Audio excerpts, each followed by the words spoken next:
We're live. Hi. All right, what's going on, people? We are Tottenham TV. We are here on transfer deadline day. We got caught a bit off guard by Vinny in the background, but look, we are here. So welcome everybody. There is an hour to go of the transfer deadline day, and we are done with our business, it seems. Well, not quite. Not done with our business. We've still got some business to attend to. And what business is that, Sim? Cancelling people. Aurier's contract looks like it's going to be the big deadline day surprise this year.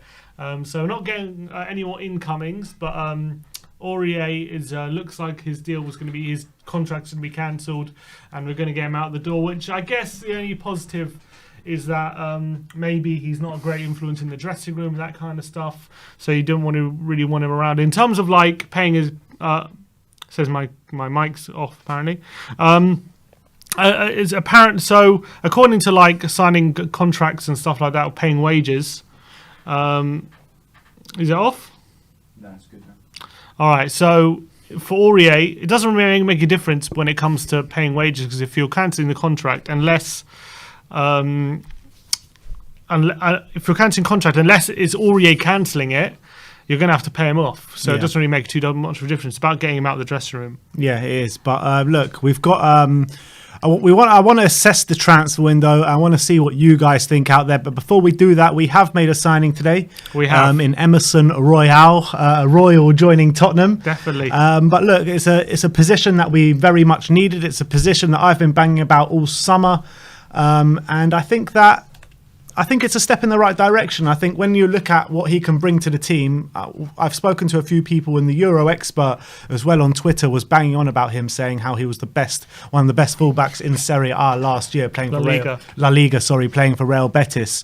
And it could be kind of a step in the way to kind of getting that kind of dynamic fullbacks that we used to have in Danny Rose and Kyle Walker, now with Reguilon and Emerson Royale. Yeah, and that's what I'm hoping for. A bit more dynamism on the right-hand side. Look, you can't be any worse than Aurier, and surely Aurier and Doherty. Well, you say that. Do you know how many fouls this guy gives away? 20 yellow cards in the last 2 seasons.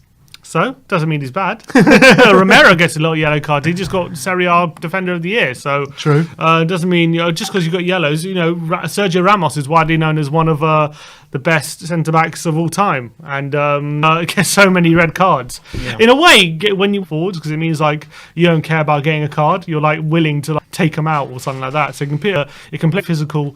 So I'm very excited about the prospect. And what are we? Oh. Why does this always happen like at the beginning of the stream? Should be okay now.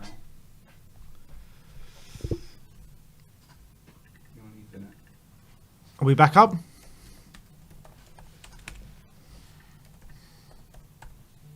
We're back on, are we? Yeah. All right, we're back. What were you saying, Sim?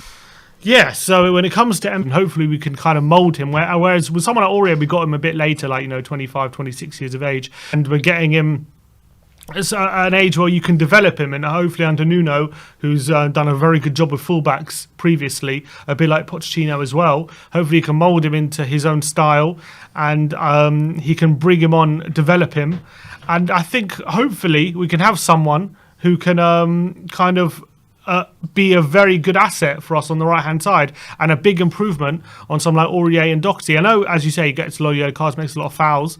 Hopefully he can learn how to control that aggression, and maybe he can use it in a positive way as opposed to getting lots of tackles. Because a lot of players, 22 years of age are a lot different to how they are when they're 25. Just look at Kyle Walker when we first had him. Mistake riddled in his game. I mean, always making silly mistakes, Kyle Walker, but then we nurtured him and he became one of the best right backs, if not the best right back in the country. Mm-hmm. So if we can kind of mould him in that kind of ilk, then I'd be definitely be very happy. And when you look at the kind of other right backs we were linked with, Tomiyasu just brings a bit too much that Tanganga brings, really, a defensive right back, where where what's his name, Emerson Royale gives us a bit of variety now at right back. We can go attacking, we can go defensive.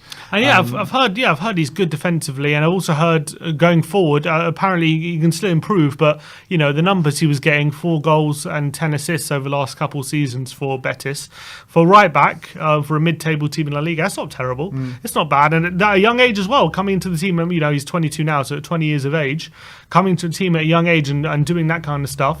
Shows he's willing to get forward, and also shows with all those yellow cards and stuff, he's willing to engage. He's not scared to put in a challenge in. Those are all positive things, and hopefully he's someone who we can really develop. The only thing is Tim Vickery saying that Tim Vickery, from who's a journalist down in South America, he claims that Emerson at the moment, as of now, is still more potential than he is actual performances. He believes that he hasn't shown his full potential yet at Betis or at Barcelona, and Barca signed him more because of his potential, not because of how he performed, and he still needs to prove that. But he thinks he can definitely be a good signing for us. So we'll see how he plays out. But look, one of the big things we needed this window was a right back. So that is a very, very good deal for us, and we got one in and we're paying decent money for him. So you got to think Spurs have done their due diligence. Pretty much paying the same amount for him as we did with Reguilon. Pretty much. So you got and Reguilon, we were pretty sure how good he was. You know, starting for Sevilla, he was classed for a couple of years. So you got to think that Spurs wouldn't have put this outlay on unless they were sure. Yeah, I mean, it's definitely a Paratici signing, isn't it? And it's always nice to see Arsenal getting our sloppy seconds, that's for sure. Yeah. So look, it says there's a hierarchy in this game. There's a food chain here, and we know who is ahead of who. But that's about Emerson Royale. We've got a super chat here from Stephen Blois saying, an average window, in my opinion, will struggle against the lower block teams this season with no creative players in the side. And I think that, you know, we've brought in a Brian Hill who is definitely very good to playing against low block sides, and I think Lucas Moura as well is also suited to playing against low block sides, and also Tanguy Ndombele potentially could be also suited to playing against low block sides. So I don't think that's necessarily true. I don't know, it remains to be seen. I think we have struggled previously. Lucas Moura, I think there's yes and no. With if he's good against low block teams, I think he's very good at weaving in and out of challenges in very tight spaces. He is very good at that.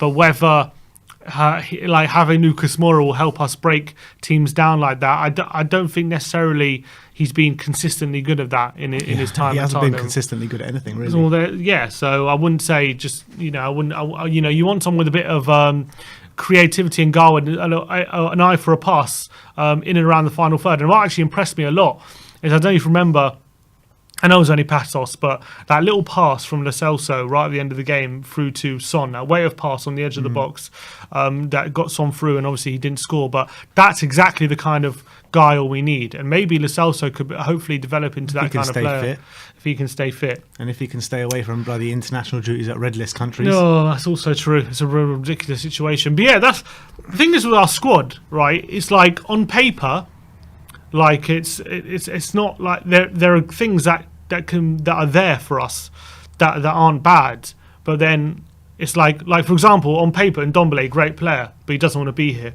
On paper, Lo Celso is a good player, but he's on the red list and he's always injured. Like it's on the red list. Yeah, no, you know what I mean. On the red list. He's on the red list. New £55 million signing, Christian Romero. So like our squad looks better on paper than it actually is. And then on the flip side, maybe when people say these things about Ndombele and Lo Celso, he doesn't want to be here, he's not going to play well, and Lo Celso's always injured. If they can prove themselves, then actually is better than what some people might think as well on the flip side. I don't think that we had problems last season against low block teams. I think we kind of dispatched against the lower teams quite well last season, didn't we? Can't remember. Not always. Not always. I remember we went through that period where we dispatched from Palace, we beat them by 4, we beat Burnley by 4 a few times. To be honest, I don't think we had a problem so much against low block teams. Like, for example, Newcastle, right? Like, we We played very well, but we gave up Couldn't the find the advantage net, at the yeah. end. So yeah, necessarily That was we didn't probably one of our necessarily. better games of the season, that Newcastle at home. It's true. When it is true actually. To be fair, when teams gave us the impetus, we usually did all right. To be fair, well, usually when they're pressing us, that's when we struggle. Exactly, that's what I'm trying to say. So, Yeah. Jerome with the super chat saying, "Are the Neves rumours true or more likely to be nonsense rumours?" It looks like Not nonsense, Neves to be honest. Rumours. More Neves rumours. I don't know. I haven't heard anything since this Neves, look, morning. they're not going to let go of Neves in the last hour of the window. You think Wolves on crack? They're not going to do that. Well, they didn't sign Renato Sanchez. They didn't No. sign that guy from Marseille. Why don't we go for Renato Sanchez then? Well, maybe we should, but I think he's another, and he's similar to Ndombele in that sense. I feel, than Renato Sanchez. But Wolves are not going to completely ruin their season just to get a bit of money on the last hour of the window. Yeah. It doesn't work like that anymore. Joey S with the super chat just says £2.58 for a £2.58 super chat. So thank you very much. 258, is that inside? Is that like some sort of, I don't know. Maybe at cryptic message? 22.58 something's going to happen. Sean Hurl says, "Hope Aurier makes an agreement on the contract." And Looks like that's happening. Yeah, looks like it's happening. Jerome says, "I don't know about everyone, but I am so disappointed in Lo Celso and Romero as they have put us in a difficult situation, especially Chelsea and the scum back to back." What do you make out of that? I mean, you can't expect them to turn down their country though, especially when they're playing Brazil, can you? That's the thing. I'm disappointed. I am disappointed, but it's not like I can't see where they're coming from. They're proud Argentinians who want to play for their country. I'm going to go chastise them for that. You know what I mean? Yeah. If they want to put club before country, great. Obviously, I want them to put club before country because I'm a Spurs fan. But you know, when they've got a massive game against Brazil and their country is asking for them, and who knows what happens if they say no and they lose their place, and they struggle to get it back. You know, these things can happen. So I understand they're hesitant. They want to be involved, and it's annoying and disappointing. And hopefully, we can come to some sort of arrangement when it doesn't hurt us too much. But it is what it is. Unfortunately, it's not their fault. It's not their fault. David Sandquist says, was hoping on getting Traore. Anything new on him? The only thing new on him is that he's staying at Wolves. Is that new? No, that's not really new, to be honest. That's not really That's new. not new. Yeah, so... But how do you kind of... Let me just put it in black and white, what we've done this window. So we've signed Golini, Romero, Gil, Sarr, who's gone back on loan, and Emerson Royale. Mm-hmm. We've got rid of Foyth, who, probably could have stayed. One Foyth, that's for sure. Probably could have at this point, yeah. Toby Alderweireld, who we got big wages off the bill. Sissoko, big wages off the bill. Hart, not needed, and definitely a massive upgrade with Golini there. And Lamela, who's also gone, who, you must have say outsiders welcome in terms of he was a good player, but we just could never get him on the pitch consistently enough. Mm-hmm. Released Gazaniga and Rose as well. So having said all that, yeah, what do you rate the window out of 10? I'll probably rate it a 6. It depends how you're assessing it. Am I rating the window about purely on the business we've done, or am I rating it on how the window is going to improve our chances of achieving our goals this season? Because if I'm rating on the actual business we've done, I'll probably say like of all the business we've done, I'll probably give it like a 7 or an 8, right? Because I think we've got rid of a lot of deadwood. We've got a lot of young players in, refreshing the squad and stuff like that. If I'm reviewing the window on how it's going to help us achieve our goals for this season, top 4 and a trophy, I probably have to give it a 5 because I still think we're so short in a lot of areas. If we're actually going to challenge for top 4 and I guess it also depends how seriously we take this Conference League, because if we're going to put too many resources, for example, Kane and Son, into the Conference League, that's where we might come up short. If we say we're not playing Kane and Son at all in this Conference League, or maybe use them very sparingly, and fully concentrate them on the league, then I think the squad might be able to cope. But if they'll not, start off not using them, and if we need be, then we will call upon them if needed. it depends. But if not, then I can see. If we are going to use them a lot in the Conference League, then we are going to be spread thin up front. I think that's natural when you've only got Kane and Son as our striking options, pretty much. I think that the squad is very thin. I believe the squad's very thin, and when you assess the transfer window, you have to assess about how close it gets you to your goals. You have to. That's definitely a big part of it, and I think that we knew this summer was a rebuild. We knew we couldn't get all the business done that we wanted to get done, because not only there's so much business to get done, but we're also just after still in the middle of a pandemic, really, and a lot of finances out of the game and what have you. So I think that I always expected us not to get kind of all the business we had done, but I think that we still got more done than I expected us to get done. I think we got a right back in, which we really wanted. We got a centre back in, which we really wanted. And I think that the defence has definitely taken massive upgrades this summer. And I think me and you, we both said last season, at the back end of last season, and even previewing this season, we were saying that last season, if we would have had a better defence, we would have made top four quite easily. The only problem is that every other team around us has just not around us, but the top four teams have just got so much better than they were last season. You know, Chelsea, after winning the Champions League, they've strengthened with now Saul Niguez, Lukaku, and whatever. Man United have just got bloody Cristiano Ronaldo through the door. Liverpool haven't really strengthened that much. But they've got their defence back in Virgil van Dijk and Joe Gomez, and they've brought in Konate. And Man City, I think actually Man City will be I think they're the worst off out of those clubs. Maybe just above Liverpool.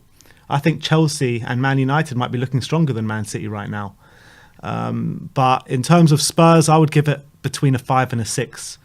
I think that we're definitely making steps in the right direction, but it's nowhere near challenging the top four, I don't think. Yeah, I just don't think we've done enough. I actually think if we weren't in Europe and we just had the Premier League and domestic cups to concentrate on, our squad actually might be okay.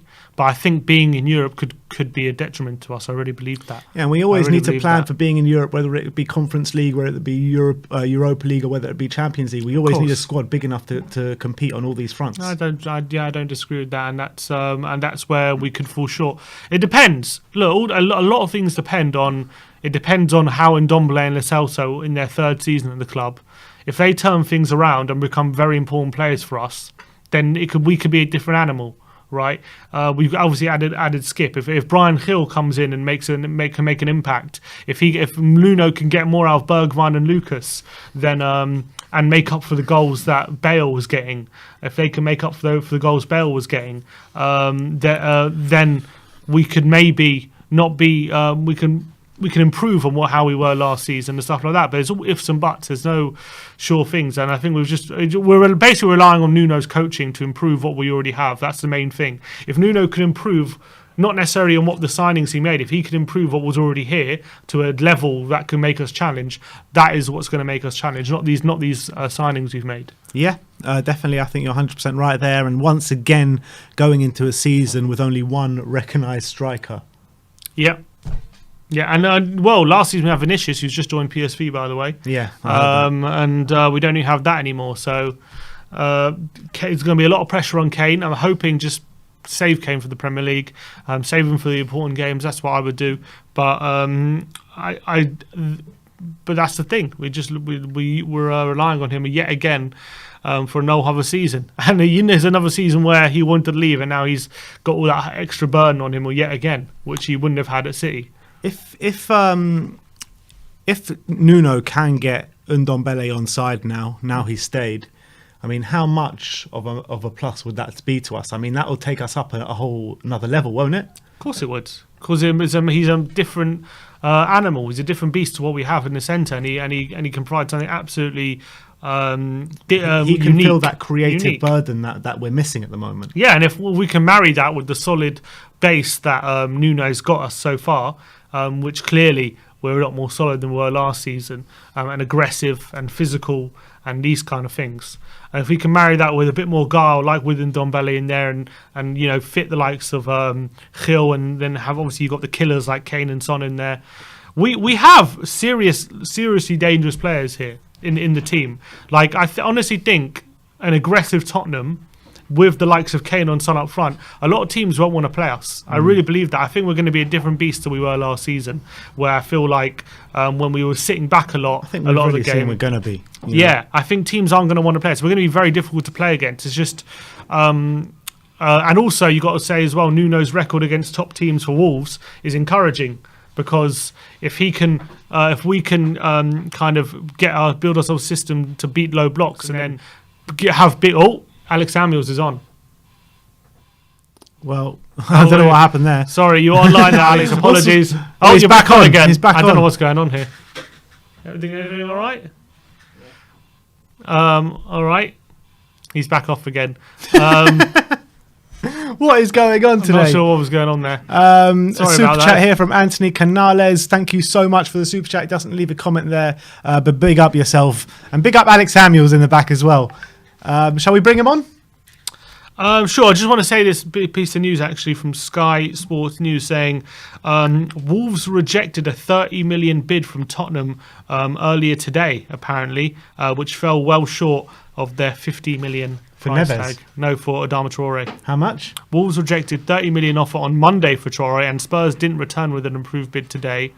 Wolves would. Oh, sorry. Wolves would have wanted 50 million to consider selling them, but Sky Sports are claiming different. Sky Sports are claiming Spurs submitted a bid today for Traore for 30 million, which fell short their 50 million price tag. So it looks like we did have a last minute go with Traore, but it looks like we were kind of taking the piss with derisory bids, which we doing knew. what Man City were doing to us. Sounds like we knew we knew it was going to get rejected. He's always just testing the waters in just the to last see. few, just to see. Can we get someone on the cheap? Now let's get Alex on. Is he cheap? Is he? Alex Samuels. Oh, hey guys. Hi, Alex, you alright? Can you hear him? No, I can't. I can't hear him either. I can't hear him. Is it our end? Hello. You're on mute. Hello. Oh, I can hear it. It's Oh, I know what's going on. We need to plug the headphones into the TV. Oh yeah, I unplugged them. Sorry, one sec. They should be there. It's Yeah. this side. Bear with us, Alex. Yeah, There you that go. should be better now. Hello. Yes. Perfect. All right, Alex. The window's about to slam shut. The only thing up in the air yet is if Aurier is going to cancel his contract in time. What do you with Emerson coming through the door today? We've got a new right back through the door, which improves us. But what's your overall thinking of how we're first of all the window in general, the business we've done, and how we're looking going into the new season? I think in defence it's clear that we're stronger at the back than we were, a stronger team than we were. I just feel like it's a really difficult one. I think you were spot on with on paper versus in practice, and how it can be like really two different things. Like we can lay out a team. Like if you remember when the Celso and Ndombele, people like saying play them both in a pivot, right? Oh, it looks great on paper, with Højbjerg behind them, but in practice it just didn't really work, and we've never really gone back to that since. So I do feel like yes, some creativity could be missing. Maybe we should have tried to ship out harder, or earlier on, Ndombele or someone like that, or or potentially, just even Ali or even just Lo Celso, just see what's out there for those sorts of players. Get someone in with a bit more in that Eriksen sort of role. Potentially we should have done that. And yeah, it's the striker position, isn't it? We were told it was going to be a winger or a striker, and we got neither. Yeah. Weren't we, Violet Gold? So brilliant work there. Yeah, I think really the Emerson signing probably took us a bit off guard. As in, well, we were obviously in negotiations with Mariba, and that's how we came across Emerson being available for what to Barca was a big fee, 25 million. So, and I'm sure that's we look. Yep, that's it. It was clear we weren't sure about Tomiyasu the whole summer, or we would have pulled the trigger on that very quickly. And look where he's going now. So that's very. Let him go there. Let him go there. Yeah. You know what I mean? Take our sloppy seconds. Yeah, exactly. But just something to note about Aurier, which I saw this rumor floating around Twitter. Do you think this was all some elaborate scheme by Aurier? He knew. Look, it's Tottenham are a difficult team to negotiate with, and whatever. I'm just gonna. I don't want to go. Well, he might have. What was the team he wanted to or didn't want to go to. The Lille. rivals of Lille. Oh, was it Lille? Oh, it was. He didn't want to go to Um, Lille because he used to play for Lens. Exactly. Was that actually really the case, or was it because, you know what, I'm just going to ask them to cancel my contract for at the end of the window, and then, you know, they'll either have me being unhappy all year round, and you know, taking up wages, or we can have a bit of a payoff and you know, send me on my way. And I'll find a team myself, because I'm sure a free transfer of Aurier is actually probably pretty good for a lot of teams. Played in the Champions League at the highest level, and I wouldn't be surprised if maybe quite a decent team actually does take him up on that for maybe some lower wages. Yeah, Alex, do you think Aurier is, if you're taking the quality, even if take his performances last season and the quality of right back he is he a contract cancelling worthy player in your opinion?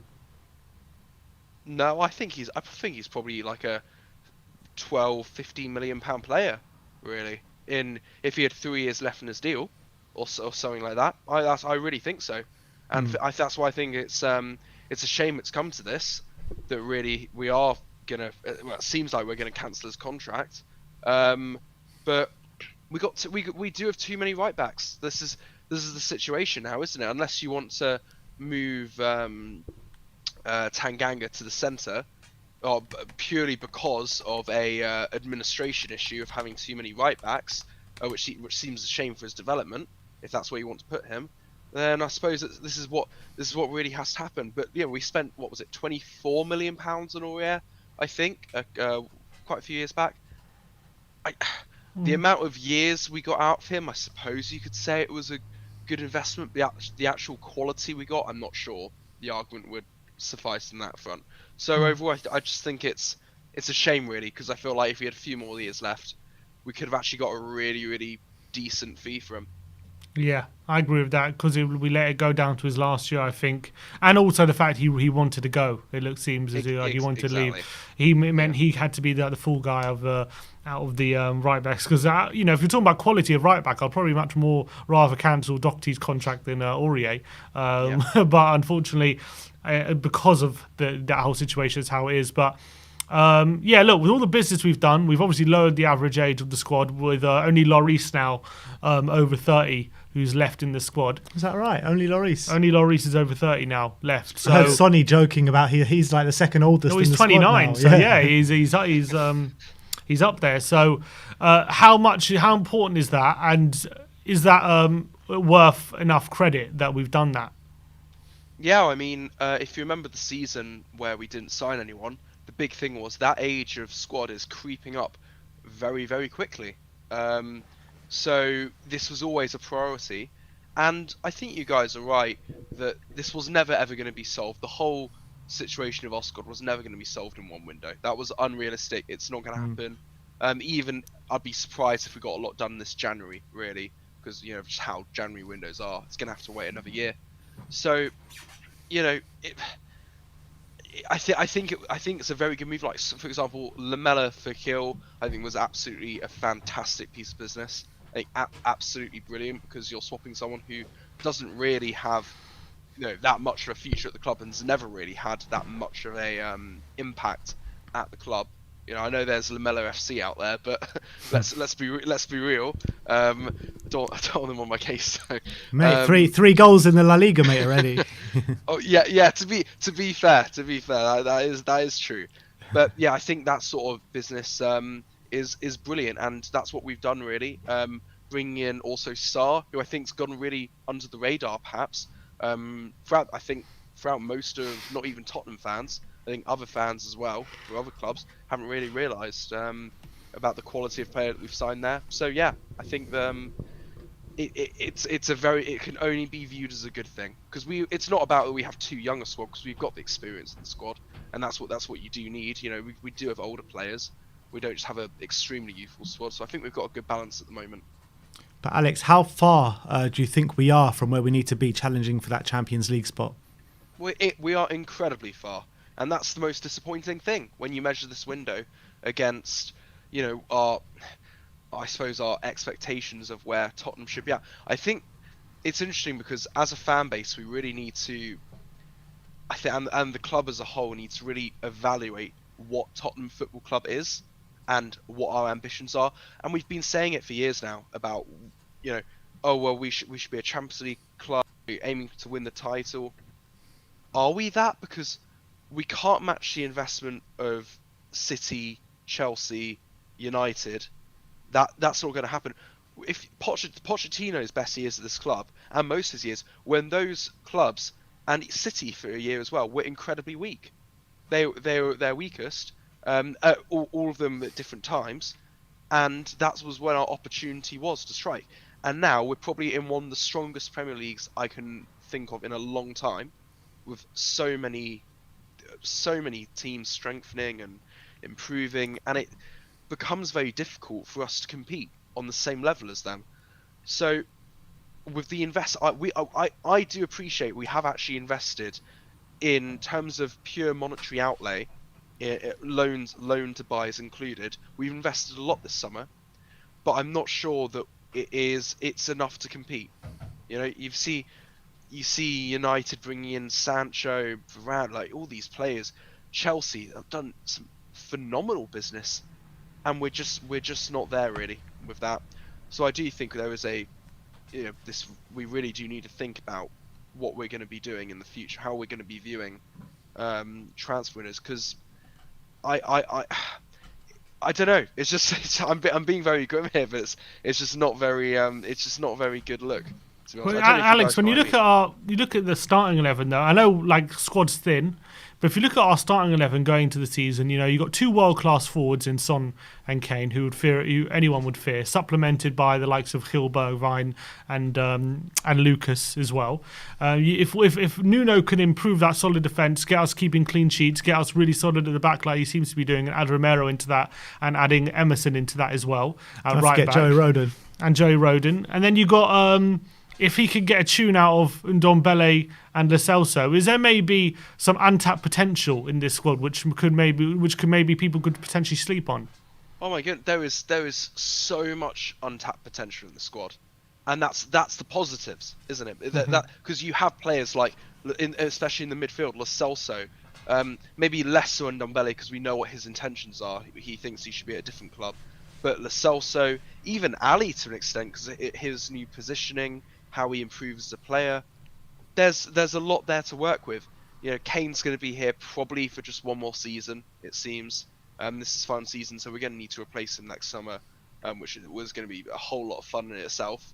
So there's a lot to work with and play with there for Nuno for this season and to see how we go. But look, we've started incredibly positively. As I said, there is a lot to work with, untapped potential that was sort of Mourinho never really got the best out of with some of those players.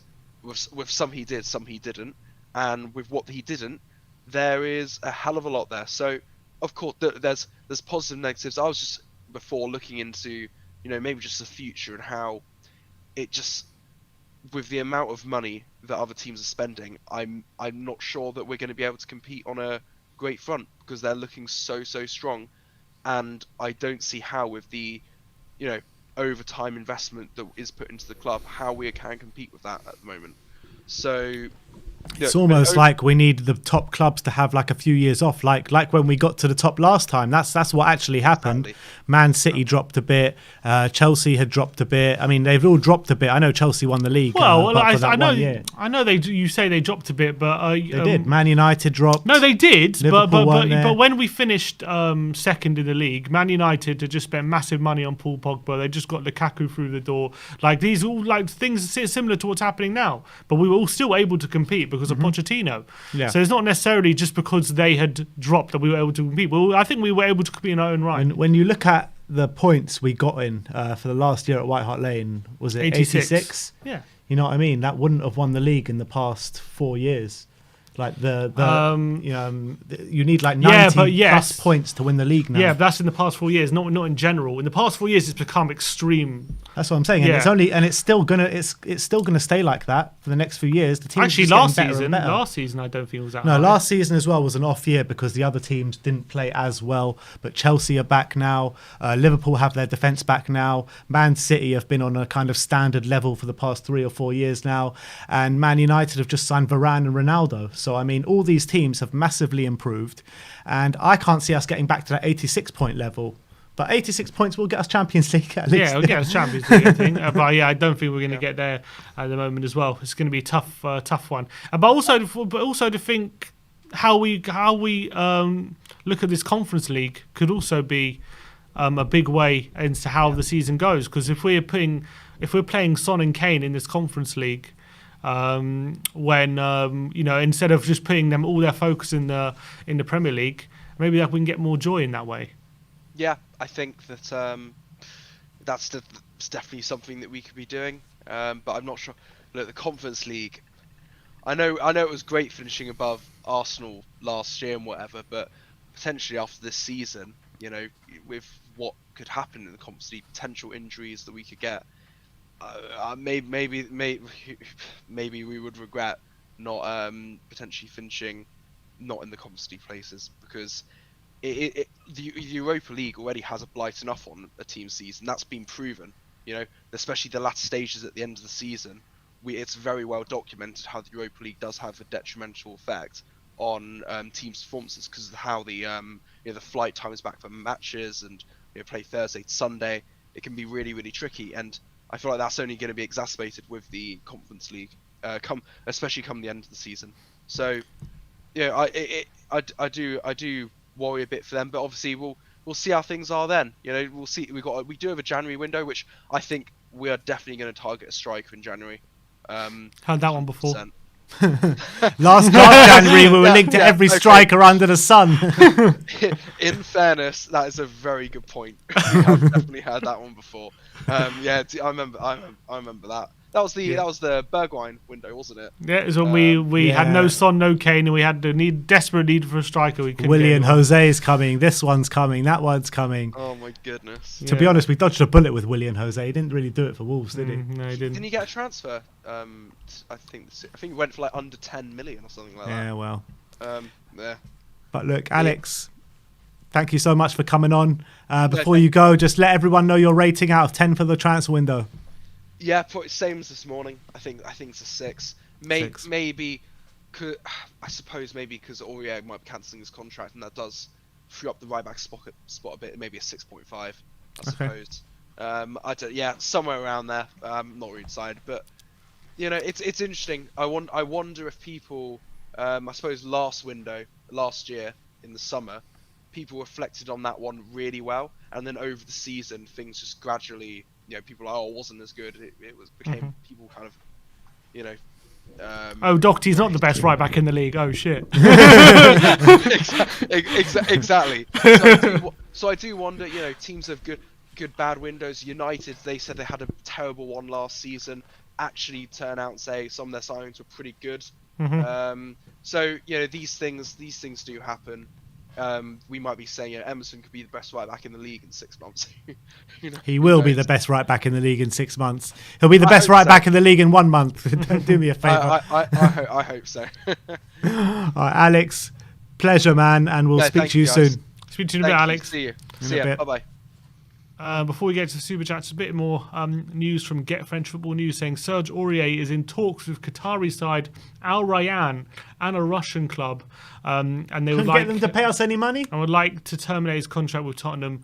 Talks ongoing, and BBC confirm he needs to terminate his contract before the deadline to make sure he can join a club for free before January. Al Rayyan, is that the same team that Toby's at? It's not. Is that Al Assad? Was that Al Assad? No, he's not Al Assad. But look, don't they have any money to give us? We're going to have to terminate his contract. But we got a super chat here from CJ Musing saying, "How does financial fair play never get discussed when people talking about the boatload of money Chelsea have spent the past couple of seasons?" I mean, yeah, they spent boatloads, but they've sold boatloads as well. They've brought in a lot of money, and also they had that transfer ban as well that people forget about. True, they did. Which means, yeah, they didn't spend money for a year, so... And Ricardo Banda says, do you think we can realistically finish top 6 with the fresh team? And would you rather have Bergwijn or Adama? I think if you look at our squad, even though we're criticising what we have... Duahil, yeah, that's right. Sorry, yeah. Even though we're criticising our squad and what we have, I do think it's definitely in the top 6 squads in the league. I think it's 5th best. Yeah, I do think we have a better squad than Leicester. Yeah, I really think do. We've got the 5th best squad in the league. So yeah, I'm not worried about a top 6 finish. I think we can definitely achieve a top 6 finish. It's whether we can bridge the gap to 4th, which will be a big one because everyone else is getting stronger. Although it's easy to forget. Yes, we finished 7th last year, but points wise, we were only, I think, 5 points off top 4. But it's about whether we won't let that gap get bigger, rather we can close it. It's going to be a big ask. I think we need a lot of luck and a lot of things to fall in. We need to basically stay injury free for all our big players throughout the season. We need to make sure we manage the fatigue really well, and we need players like Ndombele and Lo Celso to show a level they haven't shown yet, which I think they're capable of. I just think they've shown it yet at Tottenham.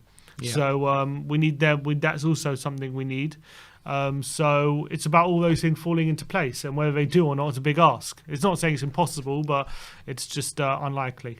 All right, we got Taylor Ward with a super chat saying fuming about Adama. Look, is what it is. What can you do? I mean, if you go in with these kind of low ball offers, that's what you're going to get. You're not going to get the player. We're never going to get Adama. If you want to get the player, you got to stump up the money, and that's what it is when you got Daniel Levy as chairman. But let's bring on Hashim.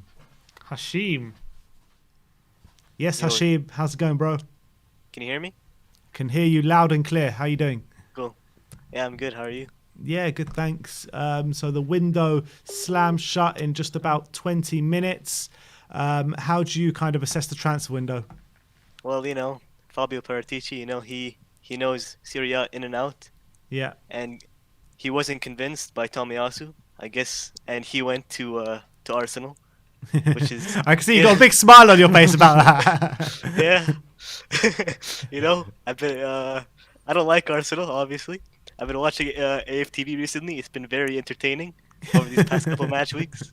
I hope you've been watching We Are Tottenham more than AFTV, though. Yeah, of course. I only watch AFTV when they lose, obviously. Well, they lose every week, so that's quite a lot. Yeah. Yep. But, Golini's come in, Romero's come in, Hill's come in, Sarr has come in but loaned back, and Emerson Royale has come in. And we've got rid of Foyth, Alderweireld, Sissoko, Hart, Lamela, Gazaniga, and Rose. What would you rate this window out of 10? I think for now it's like a 5, but I think in like a couple of years we can look back and say like, oh wow, that player, he's turned out pretty good. Hopefully that's how it turns out. Hopefully Sarr turns out he's good. I'm not really convinced by players from the Bundesliga and Liga. I feel like they never make it in England. It's very rare that they do. But hopefully Pape Sarr can, prove me wrong. Well, you say that, but look at N'Golo Kante. He was pretty unknown before he came to the Premier League from the French League, and he's one of the best central midfielders in the world right now. Yeah, it's true. But, I feel like the bulk of good players that come to the Premier League come from usually Italy or Spain, these kind of places. Mm-hmm. Well, what do you think in terms of our business we've maybe neglected? Like, what's the biggest thing we maybe haven't gotten going into the new season that could hold us back? To be honest, I'm not really that sad about the war, I feel like he could just be another Ndombele. I think he has attitude issues. I feel like if he wasn't played as much, he could be, a bit of a parasite within the squad. I think we kind of dodged the bullet there, actually. He wouldn't really fill the gap that Eriksen left. He would just be kind of like another Ndombele or Lo Celso. That's why we need like a proper number 10. But obviously, Lo Celso, when he was in Betis, he was scoring more than 15 goals a season, I think. Yeah. Is that right? Yeah. He was like, he was like the Argentinian Frank Lampard out there. So hopefully, if I wish he was the Argentinian. I mean, Lo Celso actually never got more than 9 goals in a season. Really? Yeah. Maybe it was all Betis. competitions then. Yeah, he got Maybe. like 16. Oh, he got competitions. 16 that one season, yeah. Yeah. And then he got 2 So the following hopefully- season. Hopefully he can. I don't think he'll fill the creative void Ericsson left, but maybe he can fill, a void in terms of goal scoring wise. Because if you think about it, our attacking options were worse off than last year. Yeah. We're missing probably a lot of goals from the right wing. Yeah. Because we lost Gareth Bale. But Bergwijn's a year older, a year more experienced in the Premier League. Hopefully he can come into his own. So right now our stock's not that high to get, these world class players. So I guess we just gotta rely that the younger players we've bought can, come into their own. And Do you think that, yes, we're missing those 10 goals from Gareth Bale last season. We're missing all the goals in the Europa League, which could be this year in the Conference League from Carlos. So, I mean, do you think that Nuno, with the new system now, last year was Jose Ball, this year's Nuno Ball, do you think that can supplement a lot of the kind of goals that we're missing from individuals and make it more about a team game? Yeah, I can make it more. It can make it a lot more of a team game because last year I feel like if Jose didn't have Kane or Son, we would have not been. We'd be where Arsenal are right now. Yeah, Jose really relied on like 5 players last year to do a job. Yeah. Yeah, and I'm not really that worried about Conference League. I feel like we can put the same squad we put out against Pacos in the first leg and do a job in the group stage. Honestly, just replace Carter Vickers with Rodon when he gets fit. Putting Ndombele in, even if he's not going to try, he's still going to be better than the likes of, that Slovenian team we're facing. I think we're going to be fine. And also the right back situation now. It looks like Aurier's contract being terminated, and we've got Emerson through the door. Is that a big plus for you? Yeah.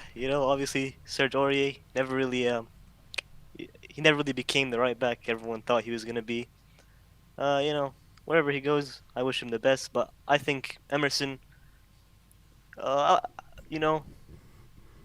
think he can be a good signing. But I'm just a bit, worried that Barca let him go too soon. Because maybe does that mean they don't rate him too much? I don't know. Well, but I don't know. They just let Moriba go and they just let Griezmann go as well. I mean, I think it's mainly down. Dire straits financially. Exactly, that's what it is. I mean, it's to do with their financial problems. I think that they brought him back because they wanted to keep him. They brought him back from Betis, so I don't know. Wasn't Moriba more of like his contract was like he wanted a big contract? Moriba, Moriba wanted a big contract, but the Barcelona of 2 years ago probably would have given him that contract. Yeah, probably actually. But yeah, it takes away the incentive of him becoming a good player if you give him a big contract, in my opinion. Yeah, I agree. But Hashim, thank you so much for coming on, and we shall see you next time. Nice one, Hashim. Thanks. See you, man. See you soon, mate. We've got a super chat here from Stefan Blaus. Again, it says, Van der Vaart was the last exciting deadline day for us. Yeah, pretty much. I can't remember too many other ones. That was scenes that day when we got Van der Vaart. It was Yeah. absolutely nuts. They're saying confirmed. They're saying Aurier gone confirmed. Really? Here we go. Yeah. Well, confirmed by the club. Yeah. Let me get. Is the phone? Well, you're gonna have to re-add the phone again. All right. While you're working that out, I'll just read through some of the super chats. Joe with the super chat saying 4.5 out of 10 for me. No striker. Bell's goals not replaced. Ericsson still not replaced. They done all right in defence though with Romero and Emerson. Let's see if we can And Kai Tyhorn says, average window, Brian the best signing. And Sebas Wolf says, okay, listen to this. Bergwijn left wing, Song striker, Lucas right wing, and Kane in the cam. Would say to Kane that? and I think also having Son as a striker and maybe Kane as a bit deeper. That's exactly what he said. Yeah, exactly. That's what I'm saying. That could definitely be That's something. what he's saying. Yeah, no, that's what I'm saying. He's saying. I'm joking. Yeah, I think that could be a very good thing. I was thinking about it the other day because Kane doesn't. You don't need Kane to be because Kane will always make those late runs to the box. He'll always be there. Have Kane as a second support striker and Kane and Son up front making those bursts as well. that could easily be something that we can think about. I agree. But it's also, but then are you not playing three in the middle? Are you dropping a winger? It depends how do you get the right balance. It's going to be difficult. All right. And Because if you do that, you kind of have to play Skip and Højbjerg as a base. But then you're leaving out Dele, Ndombele, and Lo Celso out of the team all the time, and that's a lot of talent you're leaving out. yeah. So it's It difficult. All right. Is it working? It doesn't seem to be, is it? Is it plugged in on the laptop, the phone? All right, either way, it's made it official now. Anyway, let's read the statement. With I'll read it. 10 minutes left of the deadline, the transfer window to go. Just says, there is an official announcement from Tottenham Hotspur. Take it away. It says the club can confirm the departure of Serge Aurier following the mutual termination of his contract. He was signed from PSG in 2017. Serge made his debut in our 3-1 win against Dortmund in the Champions League before going on to make 110 appearances for the club, scoring 8 goals. Serge said, "I've really enjoyed my time at Spurs. I'd like to thank the club and the fans, but I feel now is the time is right for me to move on to a new challenge. We thank Serge for his services and wish him all the best." So that is official. Serge Aurier is no longer a Tottenham player. His contract has been cancelled and he is now free to join a club before the January transfer window on a free transfer. So I do wish him all the best. I don't think, obviously, when you're comparing him to Kyle Walker, who he was signed to replace, and he was signed to replace him for quite decent money, about 25 million. Obviously, he never lived up to that, but I don't think he was by any means a horrific right back. I think we've definitely had a lot worse than him at the club, and I just think at the end of the day, when you're going for when he joined at the time he did join, which we just finished second in the league, we were looking to push on and become a club challenging for league titles and pushing on as a club. At the crucial times, he always let us down, giving away penalties, having inconsistent performances at times, and getting cards as well, red cards especially, which let us down a few times. I felt, though, in the last year that was kind of eradicated from his game. Yeah, he gave away that silly penalty against Leicester, I think it was. But apart from that, last season, yeah, he had some poor performances, but by and large, he had an okay season last year, Serge. Yeah, he wasn't terrible by any means. And when you're looking at, if you had asked me at the end of last season if I wanted to cancel someone's contract, who would it be? Well, Aurier wouldn't have been top of my list. Doherty above him, that's I would. for sure. Sissoko would have been above Aurier in terms of players I want to cancel their contracts. Aurier wouldn't have been one of my priorities to cancel their contract. I wouldn't have actually been upset if Aurier was our second choice right back. I don't think that's a bad option.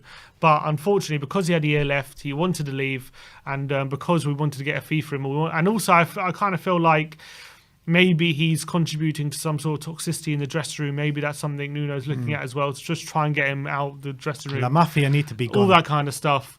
I guess that's why it's come to this. I remember I said it at the time, like when all this cliquey stuff was coming out, I was like, this doesn't sit right with me with the Welsh Mafia and La Mafia. And I remember having the conversation with you at the time. You didn't really think that, but it's come to light that it was very cliquey in that dressing room. Yeah, I mean, clearly there was something going on with that. So I don't know if them being a mafia, or I don't know. I don't know if I've the had word mafia's got nothing to do with it, but I'm just saying hanging around in their little cliques. maybe. I don't know if it's alienating them from the rest of the team, but maybe it's contributing to them not getting the best out of each other. Maybe that's the kind of thing which, when you're looking to everyone driving each other on, maybe they were were a bad atmosphere in the dressing room in that sense. So that I guess, look, Sissoko's gone, Aurier's gone, didn't get too much money for either of them. And it is a bit sad that it's had to end like that for Aurier, because I do think he's a decent player at the end of the day, but it's what it is. And I think it's important that we were ruthless. That's the most positive thing, that we wanted Aurier out of the door, and just because we couldn't find him a club, we still were ruthless in that aspect, and we signed Emerson. That's what I'm happy about, actually, because I think if Paratici wasn't here, I get the feeling if this situation happened a couple of years ago, we would still have Aurier on our books and we wouldn't have got Emerson. Of course. So I'm happy there seems to be a bit of a change in mentality in that sense, that we got Emerson through the door regardless of what the situation was with Aurier. And, with the fact we couldn't find Aurier a club meant we terminated his contract, and that was what we need to do for the best of the squad. And I feel like this is one of the first times I've seen Spurs looking at football ahead of economics for the first time. One of the first times anyway, which is positive. But look, we're losing a player who wasn't bad for us last season and was a good, decent servant for the club for when he was, but he just wasn't. And we've got worse players in the squad still. Definitely. So he wasn't the improvement or the replacement for Kyle Walker wanted him to be, but he was by no means a terrible player, I don't think. Yeah, and also had the best song in the squad. So Yeah.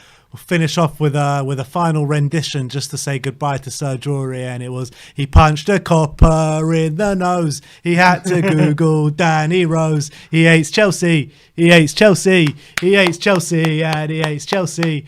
And yeah, That was a good I loved song. Aurier. I really did love Aurier at times. I just it is what it is with Aurier. I thought he was a good right back, but I think probably it was time to go.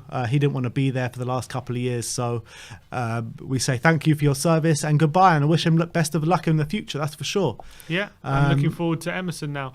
And another confirmed departure, and that is Janil Bennett, has gone to League One side Crewe on loan until January. So I wish him the best of luck on loan. Obviously, he's famous for scoring the first ever goal in the new stadium against Southampton in that under-23s match. So that's Janil Bennett. That's Aurier. What were you about to say? I can't remember what I was about to say, but what I will say is I actually think Aurier is quite a good free signing for someone to pick him up. I don't think that's a bad signing. Yeah, Aurier on a free. I think Arsenal probably should have held off on Tommy Arsenal and gone for Aurier on a free. Potentially, yeah. Wouldn't be a bad signing for someone like Arsenal or someone else in the Premier League if they want to get him. Because I really believe he's, as Alex Samuel says, I completely agree. He's probably like a between 10 and 13 million pound player right there. Yeah, just no one will spend 10 or 13 million on him. I guess, yeah. Let's move on. Let's carry on with the calls. 4 minutes left till the window slabs shut. And let's bring on Adam William Cahill. What's the story, guys? How you doing? How you doing, Adam? You all right? Yeah, not too bad. I'm feeling okay with the transfer, to be honest. Yeah, I mean, we've got some of the work done that we needed to do. I mean, the defence was the really pressing issue, getting Romero in, getting the Royal in. I mean, how do you kind of assess the window, and what rating would you give it out of 10? To be honest with you, it's very difficult for me to actually give it a number, because you have to, like, for every good thing, I can think of a bad counter to it, and for every bad thing, I can think of a good counter. And, like, we're looking at a team that last season we had very specific problems. We were scoring like nobody's business. We had the two of the best goal scorers. We still clearly have two of the best goal scorers in the league, and we were leaking goals like a sieve, and that was the problem. And then so you think to yourself, right, what we need is a ton of defensive reinforcements. We need probably about 3 centre backs and whatever. And then you get to the start of the new season, and we're the only side that haven't conceded a goal. And we're not scoring. We've only scored 1 goal per game. All of a sudden, it looks like we're a totally different team, which we kind of are under Nuno. It's a whole new situation. So do we buy players based on the assumption that eventually we're going to go back to the way we ended last season, or do we buy players based on the way that we're performing now? So there's no real kind of way of knowing. Also, I've been thinking about, like, for me, what I really, really wanted, apart from obviously the glaring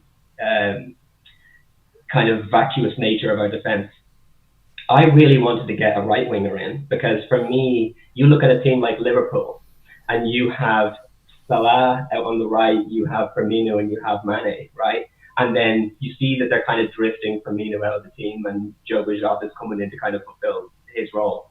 They have like a triple threat up the front. Whereas with us, it's like it's Harry Kane, it's Son on the left, and Bergwijn is just not cutting it. He can't carry their, he's not fit for purpose up the front with them. He doesn't have the quality. We thought he did. Sometimes he shows, especially if you watch his training videos, he shows signs of it, but he's just not of the level that Kane and Son deserve playing up there with them. Yeah, but Adam, Son and Kane weren't at that level at his age either. Maybe not, but are we going to wait around for him to develop, or do we want to have a solid squad and then be training up the likes of him? Have him playing in the cup games and stuff. But in terms of like trying to make sure that we get to at least the number 5 spot, at least, because we know that the top 4 are Titans, and it's going to be very, very hard to break in there. But I think if we had a better transfer window, we possibly could have. But right now, I'm optimistic that we can get top 5, we should be able to get the Conference League. And considering that we got to the Carabao Cup final last season, right? And we do have a better squad now. Whether we did enough or not, it's a better team. It is. We got rid of some dead weight. We got in the likes of Brian Hill, who's been absolutely sensational. Romero, best player in Serie A last year. It is a better squad.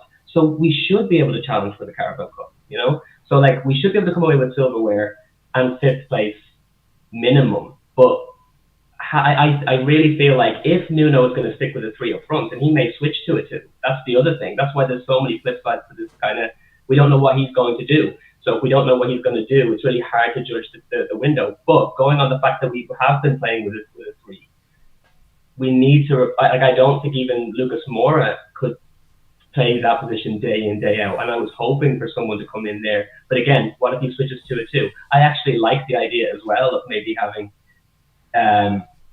2 at the front, and then Harry Kane, who's obviously been playing deeper, you know, played deeper last year, playing as the cam. So like there's the fact that there are so many different variables.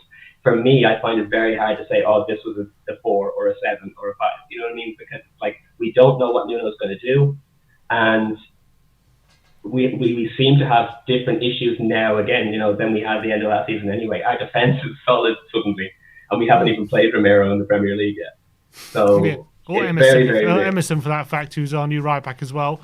Which is 2 signings we've definitely improved on. How much you think and what we could achieve this season relies on two players who we haven't seen the best of in Ndombele and Lo Celso, who we've spent big money on.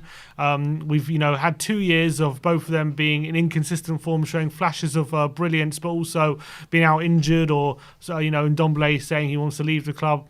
How much you think rests on us being able to achieve our goals with that untapped potential kind of coming to the fore?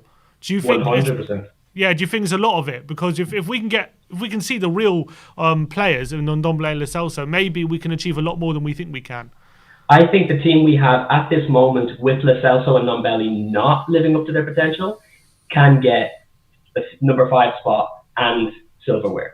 I think if Ndombele or Lo Celso stepped up and took the Eriksen place, the mantle that we never really filled, because both of those guys didn't live up to their potential, then it's, we are definitely, I don't care what any of the haters say, I don't care what Sky Sports, pundits say, we are definitely capable of breaking into top 4 if one of them takes up Eriksen's mantle. Absolutely, no doubt about it.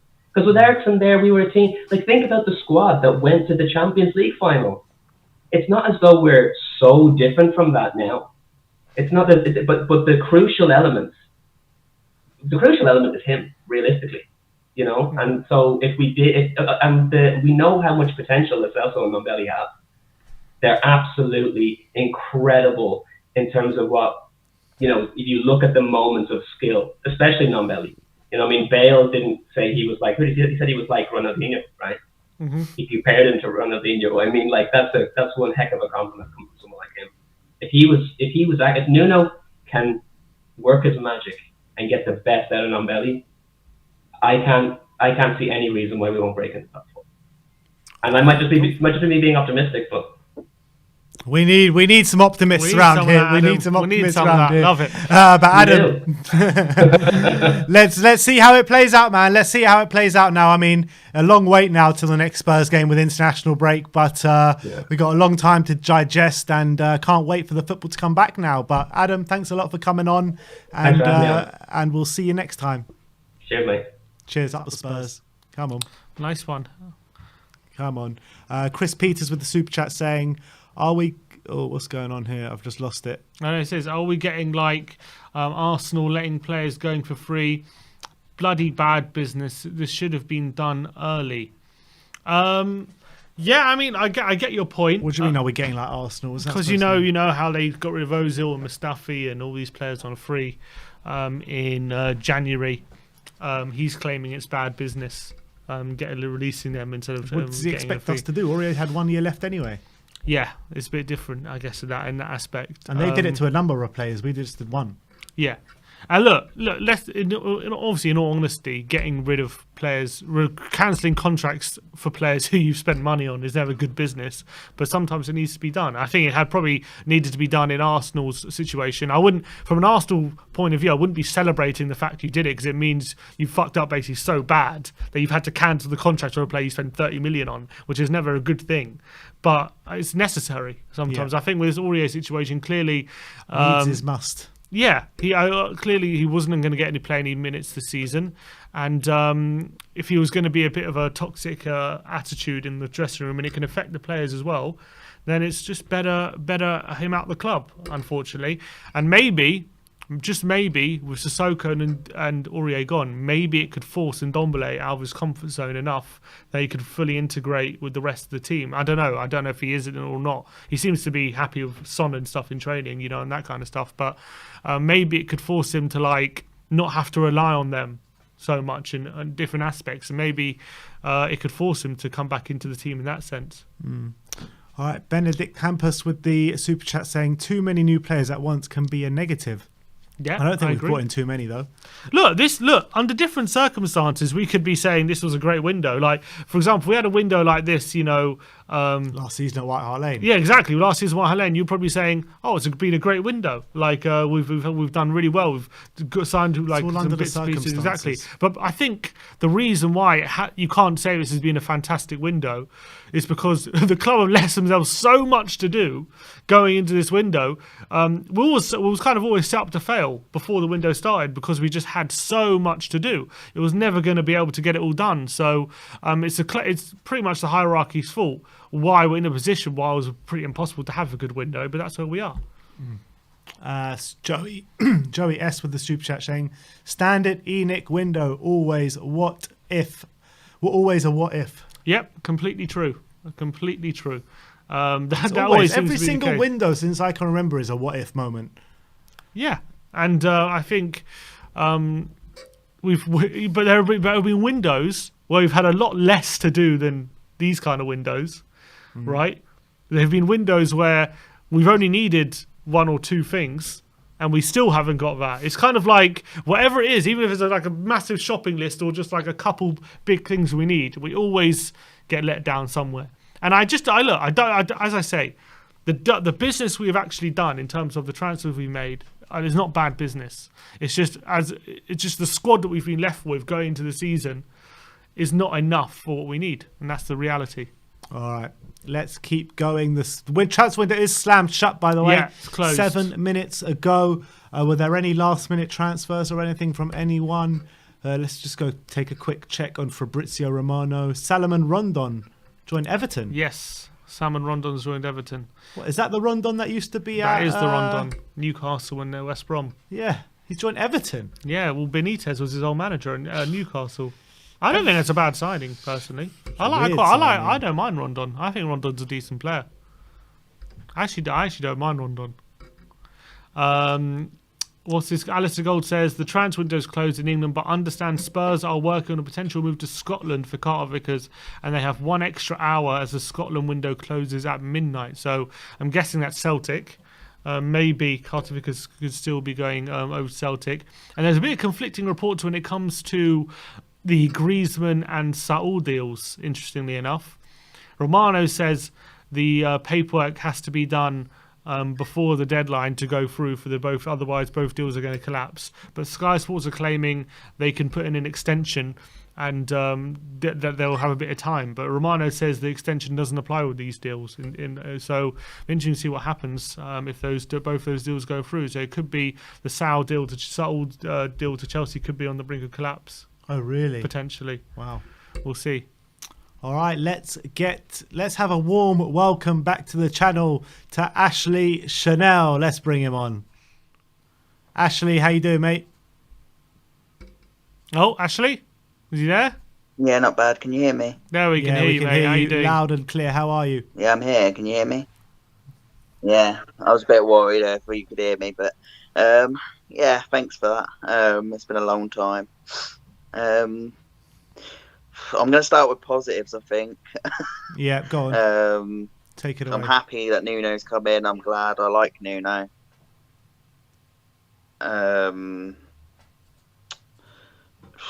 I think everyone we've signed's been a good player. I'm happy with the signings we've made in terms of who we've signed.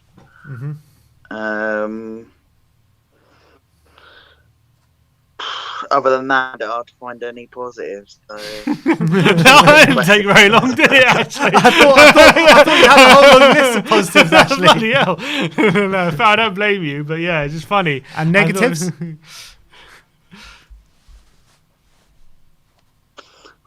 I just don't think that we've got enough depth in the squad. I mean, obviously Romero, I'm really happy he's come in, but I feel like Toby's obviously gone, which we needed to get Toby out and he wanted to go, but obviously Romero's just a replacement for Toby in my eyes, so we just haven't got enough depth in that defence for me. And centre back still, I mean, I would say for me the best centre backs would be Romero and Sanchez, but if one of them gets injured, then you got Dyer. But other than that, who have we got? I mean, you got who else have we got for centre back? Centre backs in the squad are Dyer, Sanchez, Romero, Roden, and I guess Tanganga can also fill in there too. I mean, he is a natural centre back. Yeah, I suppose now we've got Emerson, and you could push Tanganga into the centre while you're playing Emerson on the right. Well, obviously without Emerson, you wouldn't. I mean, 5 centre backs should be enough, shouldn't it? Be the right back, so I suppose that's a positive. I'm not sure. I'm one of these people. I like quite a few players to fill a position. I suppose that's just me. But if you get one injury and then you push that player in, and then you get another injury, then you're screwed. I don't think it's too bad of a thing if you're a team that's fighting for mid-table. But if you're a team that wants to fight for the top and you've got so many games to play, I think you need good depth in the squad, and that's always been one of my concerns with Tottenham. Is just the depth in the squad. I just don't feel we've got enough players to fill positions. I mean, obviously some positions we have, like obviously winners now we have. I think we all know that we haven't got enough strike force. Like we got Kane. Other than Kane, obviously, Son can play there, but preferably I'd rather play him on the wing. And then obviously Scarlett. Yeah, I mean, like I said, I'm positive about the season. It looks good under Nuno so far, and I'm positive. I just feel if we want to fight for top 4, we needed to get a few more players in. And when you look at obviously other teams that are up there, Man City, Man United, Liverpool, and the players they've got now, compared to the players we've got. I mean, you got Son, you got Kane. I'm not saying our team's bad by any means, but I just feel other top clubs have just got a lot better team than we've got. Where do you kind of rank? They can replace if they need to. Where do you rank our squad, Ashley, in terms of in the Premier League? I think we can get top 6. Do you think we have the 6th best for squad? Me, it's just pushing it. 5th best squad? Obviously. Yeah, I think we could be the 5th best squad. 5th best squad. Obviously, as you said earlier about Leicester, I mean, yeah, I think we've got better Leicester now. A couple of years ago, if we had this squad and Leicester had still the team they had, then it'd be a little bit. Yeah, no, I mean, best squad, but 4th is. I'm not saying we can't. I just feel, for me, 1 or 2 injuries is going to scupper the season. And teams like I said, like Man City, and that the players they've got, like they can replace other players with, I just feel a lot better than what we've got. And in terms of the transfer window, I mean, for me, it's difficult because obviously we're not. I hate to say it, I love this club so much, and I always will, but we're just not a desirable club to come to at the moment. Obviously, the stadium and stuff like that we are, but in terms of obviously, if you got a choice between, that's like the Koundé, isn't it? I know he didn't go to Chelsea in the end, but you know, if you've got a team like Chelsea after you that, where they are, and you've got a team like Tottenham, it's a no-brainer, is it? And you're going to join at the moment, and that's where I feel we obviously there's a bit of a worry at the moment. We need to get the players in to finish in that top 4, but then at the same time, obviously, the players that I feel we probably could need to get in. Obviously, we're not as desirable, so it's a bit of a roundabout for me. It's quite tricky, but Yeah, that's the I'm happy biggest with the failure, isn't it? transfers, as I say. I think That's we're going to have a good season. Yeah, so I was about to say that's the biggest failure Yeah. of not signing the players when we were at our best in the Champions League, and that seasons where we were regular Champions League team, like consistently. The biggest failure out of that time was not getting the players worthy of being in that position. Always, as you said, always looking for cheap deals. Even then, when we're in Champions League. So now when we're not, and we have to attract players in different ways, it's a lot harder, isn't it? And that's the most difficult thing. But Ashley, it's always great having you on, my friend. Always great to see you. Yeah. And look forward to seeing you through the season. Come on, you Spurs. Yeah, thank you very much. Yes. Will do. Come on, you Spurs. Thank you. Come on. Cheers, Ashley.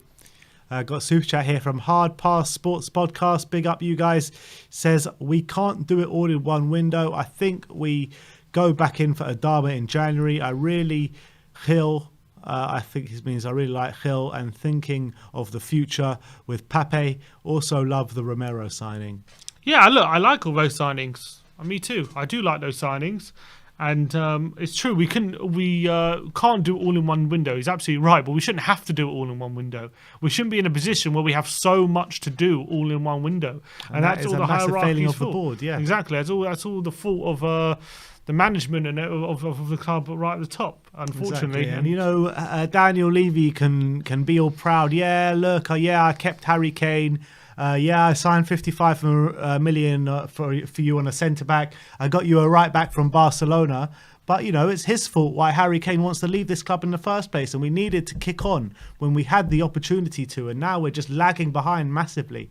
And it's hard to see how we can catch these top four. I mean, there's always going to be one of those teams that are going to have an off season, aren't there? So, I mean, maybe there will be gaps and you're not going to have all four of those teams firing for the whole season potentially. But, I mean, that's just a hope more than kind of, anything else.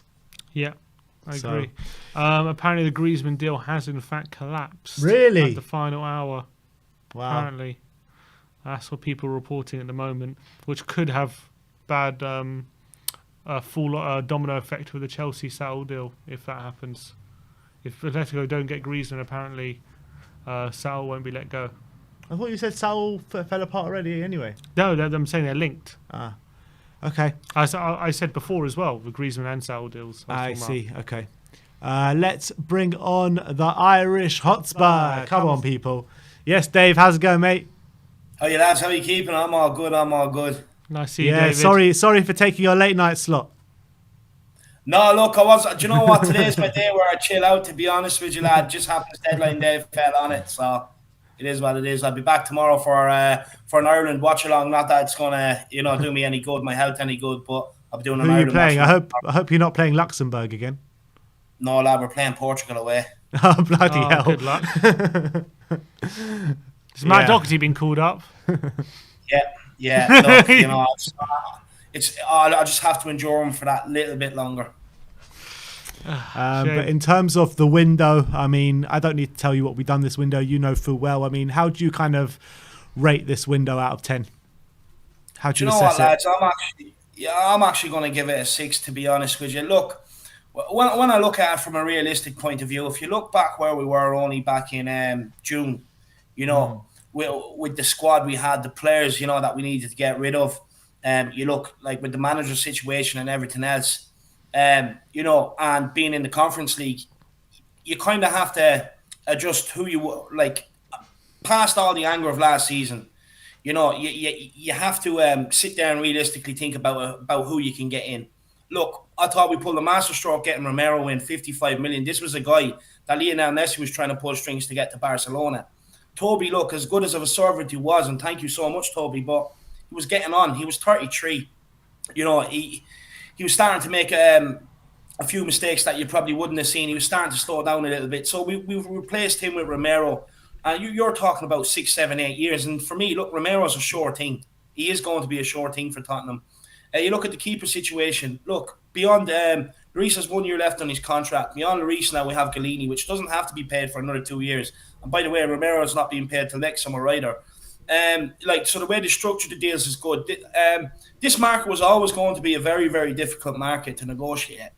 And I do think we've had a good window. And you look at Gill. For me, I actually really rate this guy. I do think he probably over the course of this season as it goes on. I actually think he will be the answer to our creativity, just because the way he just drops into them spaces to receive the ball. He just drops the shoulder. He's not afraid to go. I do think maybe if you played him in that cam role and sort of a free role like we've seen in Europa League, I do think maybe long term over the course of this season he will be the answer. And we got Brian Hill in and got Lamela out. Everybody wanted Lamela gone. So you'd say that's a good piece of business. And plus, Real Madrid and Barcelona fans and people in the Spanish media were giving out that Brian Hill ended up at Tottenham. They were like, why aren't Barcelona and Real Madrid going for him? He's a good bloody player. We've like I said, we already got rid of Toby. Then we've, look, Aurier's gone now. Thank God for that. Sissoko's gone as well out the door. So for me, I'm happy with some of the players that have gone. Would I like more gone and more in? Yes, of course I would have. Is it the perfect window? No. But look, we were told by Pochettino this is going to be a painful rebuild. And this is the pain we have to go through. Look, we missed the boat in strengthening the team. After the Champions League final, that's when you go out and get in proper marquee players. Our recruitment has been poor. But when I look at the recruitment this summer compared to the last summer under the last one we had under Mourinho, I look at the players that we've got in, and I'm more happy with the actual terms of the quality players that we've got in compared to last window. We're not filling gaps.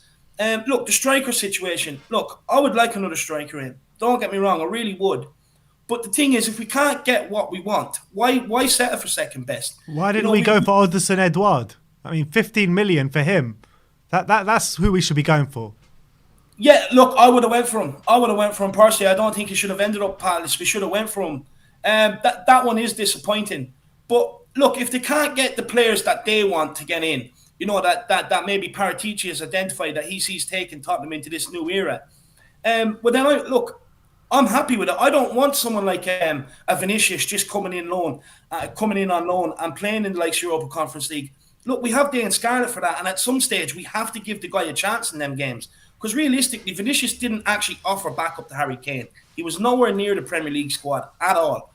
And for me, no one kicked up a fuss when he was gone either. I would have liked another striker in, but it is what it is. Look, maybe we can get that in January or fix the problem next summer. But there's other ways around it. If Kane gets injured, you can play Son up there. We do have other ways. Kane and Son get injured. Yeah, look, if Kane and Son get injured, look, I'll put on my Spurs jersey. I'll play up there. I'll put my nice striker ready to go.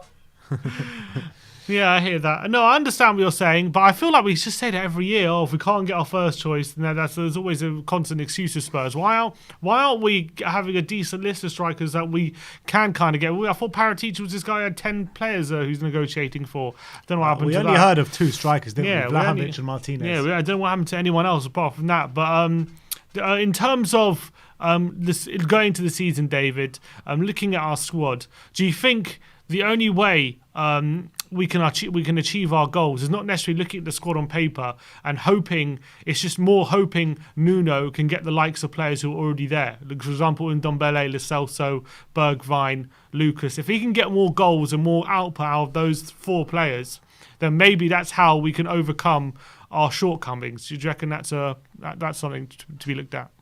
Yeah, I definitely think it is. Look, last year we were heavily reliant on Son and Kane. It was all about feeding Son and Kane.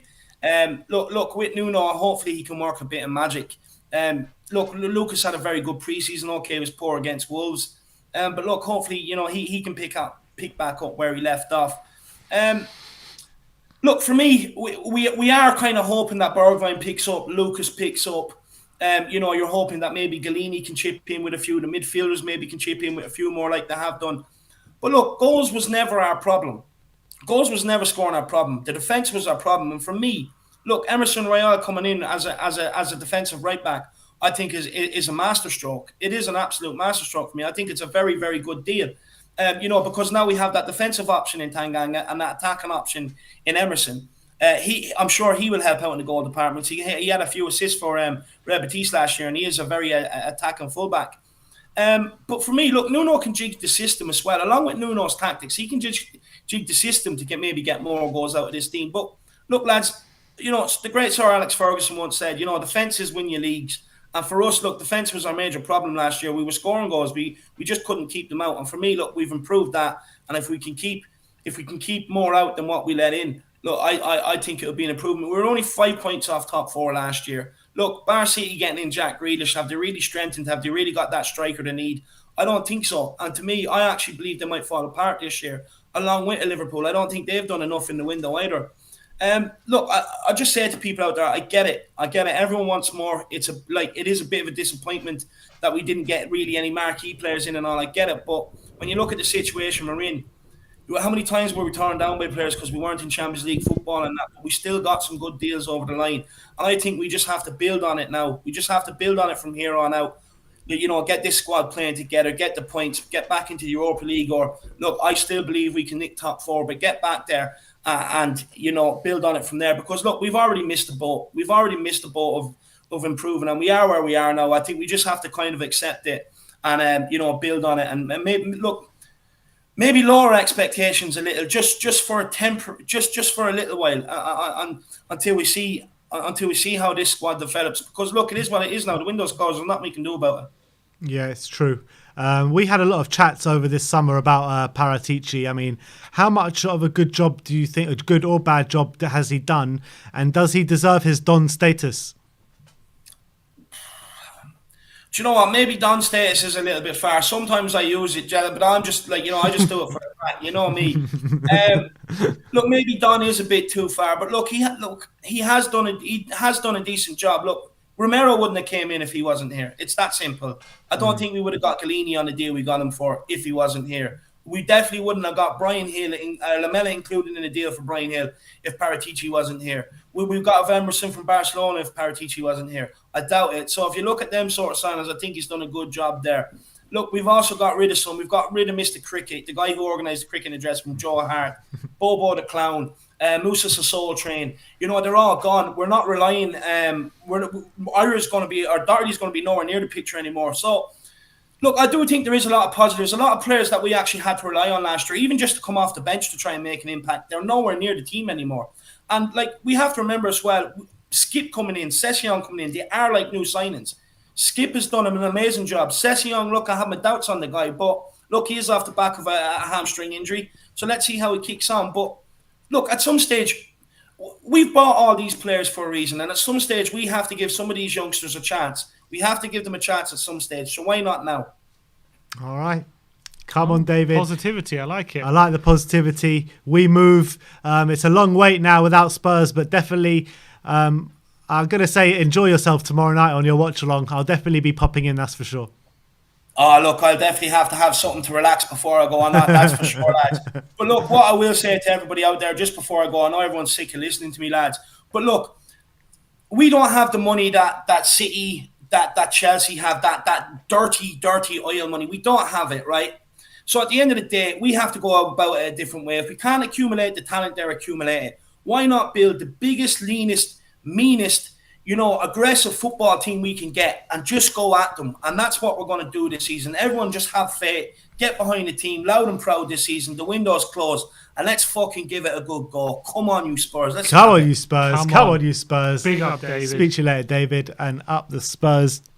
We got a super chat here from Faz Radfar saying, we are stronger than last season, except perhaps a striker, but we have Scarlett, who is better than Vinicius. With Skip, Tanganga, and new signings, we are good.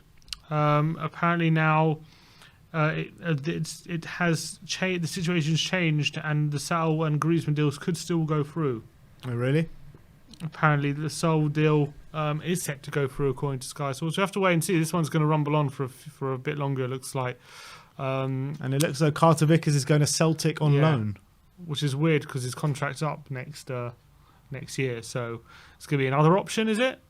We'll have to wait and see. We're forever offering this guy options, literally. But let's get the poll with a goal. Mr. Allen. Alan, how's it going, mate? Good afternoon, good evening, good morning, from wherever everyone's watching. Yeah, you don't know where they're watching from. Good point. Very good point. It's true. Exactly. What do you think of this transfer window? Is Slam shut now? Are you happy with the business we've done? I want to go ahead and say that compared to the Pochettino era, when we've had an entire season without any signing, a lot better. Of course, things to improve on, but I think if I were to give it a rating, I'd give it a 6.5, maybe leaning towards 7. I don't know. I'm personally happy we went for something and not sort of just went with 1 or 2 signings and then offloading no one. I think that's one of the things I'm more happy about, is the fact that, as hard it is to say goodbye, but it's a natural thing in life, Moussa Sissoko, Serge Aurier, Oliver, all of them, it's hard to say goodbye, but it has to be done. So I am happy about that, especially. So yeah, Alan, with all said and done now, we have our squad ready for the new season. Where do you think, obviously our goal in the new season is every season to get top 4, get back in that Champions League spot because of where we were a few years ago. Looking at our squad, where do you feel we are short? If we are short, if you do believe we are short, looking at top 4, where do you think we are short? Or if you don't, tell me if we're not. Do you think we're short looking at the top 4 race? I personally want to say, in terms of what we have on the starting lineup, if we can keep our confidence in Eric Dyer and Davison Sanchez, I believe what we have in our Premier League starting 11, it's decent. And I think with that team, especially if the Nuno train keeps on rolling, top 4 is possible. If I were to say where I'm more worried about, it's the bench, because with those, bigger clubs that have that, the money and the resources, they have benches and backups stacked, and because of that, for other competitions, whether it be a domestic cup or friendlies or something like that, they're able to change out players without any like, I'm sure we'll be fine. Something I feel like we did a bit too much in the Europa League, to be honest. But top 4 push, they'll have to push, on all fronts, but I think it's possible, absolutely, for a top 4 push. If we are going to make a top push, how important is it to get the likes of Steven Bergwijn firing, Tanguy Ndombele back in the team and firing, Giovanni Lo Celso, all these kind of players where you would say haven't reached their potential yet? How important is it to get them on side if we are going to make a challenge for that top 4? Absolutely important. This is definitely, as said before, Jose was too much focusing on just a select number of players. This is definitely going to be an absolute team effort. The way Nuno has been playing, we haven't been scoring, but we have clean sheets. And I feel like a good defense is also a good offense.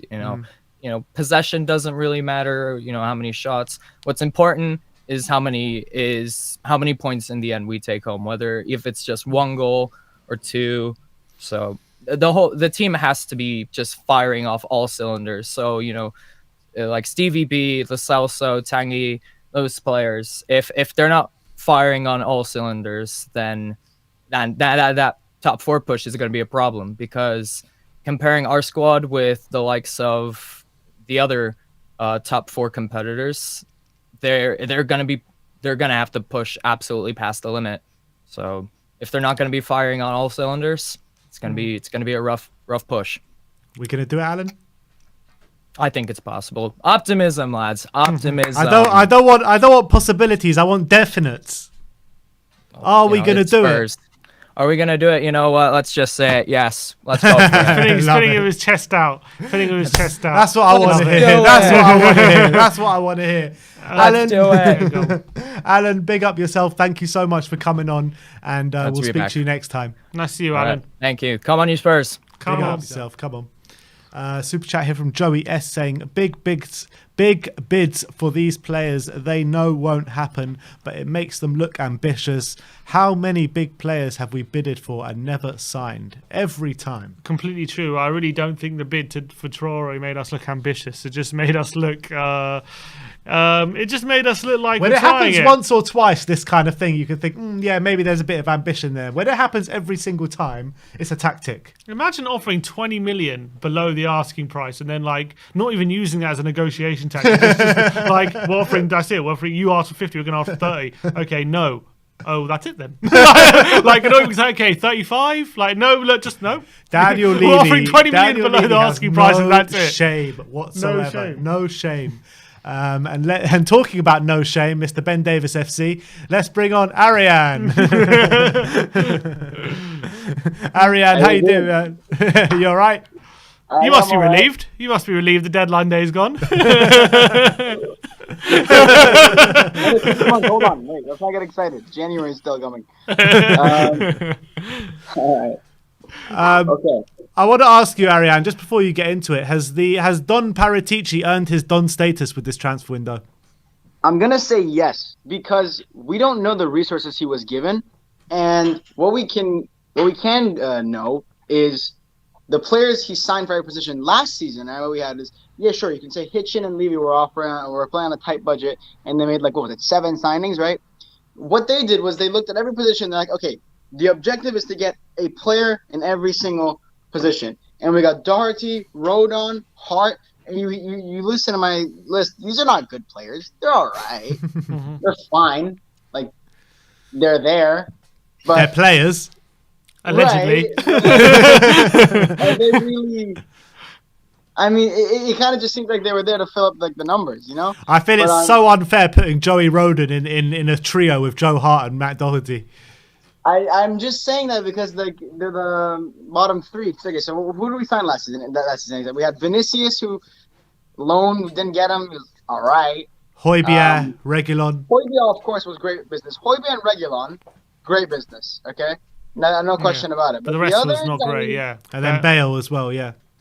Yeah, and then Bale, but again, that was just a loan. So it is what it is. But then this season, Paratici comes in and he says, okay, so I have about 58 positions to fill. Let's not forget about that. He had like a lot.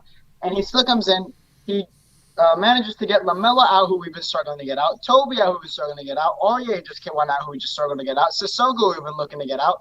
All of these players, we thought there was no way to get them out. We got them out. And we brought in Brian Hale, who's a great player, great talent. Galimi, all right, good replacement for Hart. I mean, it's a goalkeeper, so I'm not going to come in and hype him up like it's, but it's still a good signing.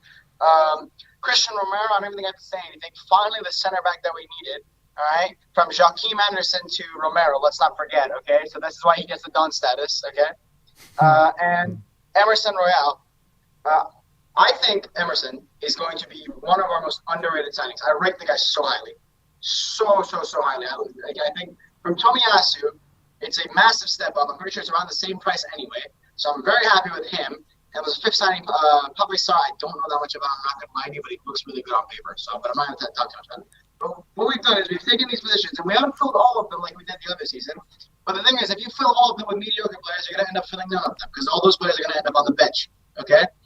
We have filled some of them up with good players, and hopefully we'll go again in January. Even if we don't go in January, we're going to raise some points over the season because hopefully we have a good season, and we go again. I'd rather us get good players than just players. Yeah. Yeah, and Ariane, clearly you can see this season, this window, there's been a different approach when it comes to not just thinking of short-termism like we did last season, getting maybe older players or players who are ready to come in now. Definitely there's been a clear drive to look for the future. As you say, it's like back to our old approach, isn't it? Huh? It's like back to our old back to what we were approach. doing before. But do you think... Have we neglected the squad too much? Have we gone too much the other way? Or do you think there's actually quite a nice balance between a squad that's ready to compete for, like, say, top 4 now and also a view to the future? I think what we did is, young players aren't necessarily always going to be, like, any worse than their, experienced counterparts. So I don't think we've gone for youngsters that are, like, maybes. Like, Mariba would have been a youngster that you look at, you're like, okay, that's a maybe, right? Brian Hill, he's a little bit of a maybe, right? He's still not fully made. Sarr, maybe. But, like, Romero, he's a brilliant player. 50 million for 23-year-old center back that can start in every league in the Premier League other than maybe City, okay? And Chelsea, no, even Chelsea he plays, right? So he can start for every team in the league, bar Man City maybe, okay? And, yeah, you've got a brilliant player then. He's 23. What was he? 5-year deal, 6-year deal? Doesn't really matter, does it? So we got a brilliant player there. And I apologize. Yeah, that stuff. So Emerson Royale again. Emerson Royale. Again, a little bit of me, but again, he's not super old. And he's a good right back. He's been playing for Betis. He's been a very good right back. And like as far as our standards go, as far as right backs go, he's definitely at the very least he's exactly what we have, and that's at the very least. Still a young player, he can grow. So I think we've improved in our position. I don't think we've gotten a young player that's worse. Brian Hill to Lamela, he's definitely better than Lamela, I would say. Or even if you want to be really pessimistic, he's at the same level. But he's like about 10 years younger, right? So everyone we've gotten has been great, like as far as business goes, and we haven't paid like any ridiculously overpriced fees or anything. I think we've done great business. Like Emerson Royale was 20 million pounds. That's a great bit of business. He's a really good player. So ultimately, I think we struck a perfect balance in what we've been in our recruitment. Yeah, I mean, what would you kind of rate it out of 10 this transfer window? After hyping it up so much, I'm going to give you a 6, and that's because at the end of the day, he did have 58 positions to fill, so he didn't fill all of them, but that's not his fault. But it was never going to get done in one window, was it? Right, that's the thing. So because of the ridiculously high standard to get a 10 out of 10 this window, that's the only reason he gets a 6. Had we had this exact window last year, I would have given it a 9. This exact window. But we were in the same position last window, so that's why I'm giving it a 6, because we have more things to do now. That's it. Although if it was last window, we'd be like, where's our left back? Wouldn't have signed Reguilon. Where's our CDM? We wouldn't have signed Aurier. Okay. That's a bit of a weird hypothetical. But looking at our squad going into season, Ariane, what do you think we're ready to challenge for? Where do you see us with this squad? What do you see us achieving? Because of the people who are in the top 4 race, Liverpool, us, and Leicester being for the 4th spot, because let's be honest, the top 3 are locked in. Okay, so the 3 that are looking for the 4th spot between us, Liverpool, and Leicester, I think Liverpool have too much to do with how not so deep their squad is. They have the Champions League, all the other domestic competitions that we're of course in, and they have top 4. They've probably had the worst window of the top 6, maybe even in the league, considering they only got 1 player. And they don't, with the horrible injuries they had last season, there's not really a way to guarantee that they will be lucky with injuries again. So they could have a very poor season depending on injuries again. Leicester are the ones I'm worried about more, but they bottle top 4 every year. So between them two, I'm not saying we have a guaranteed chance, but I'm saying it's a higher chance than a lot of people are thinking, all right?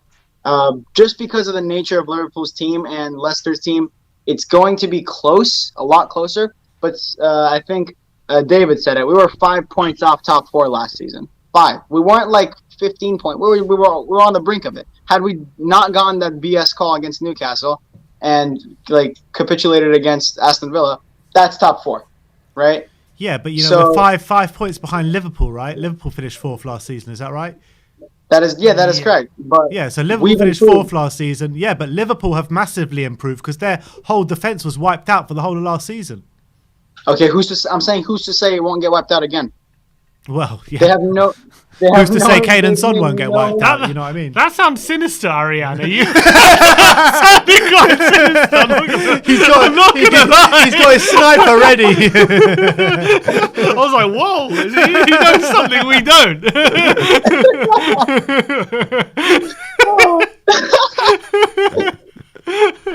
No. What are you planning? Oh my word! He's got his sniper ready in the back there. Can't you see it? Who's to say? Who's to say? Brilliant. I actually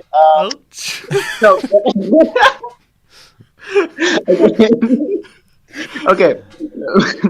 But we've improved, and Liverpool have not really improved. Like injury prone. Okay, players get more injury prone the more injuries they have, right? Yeah.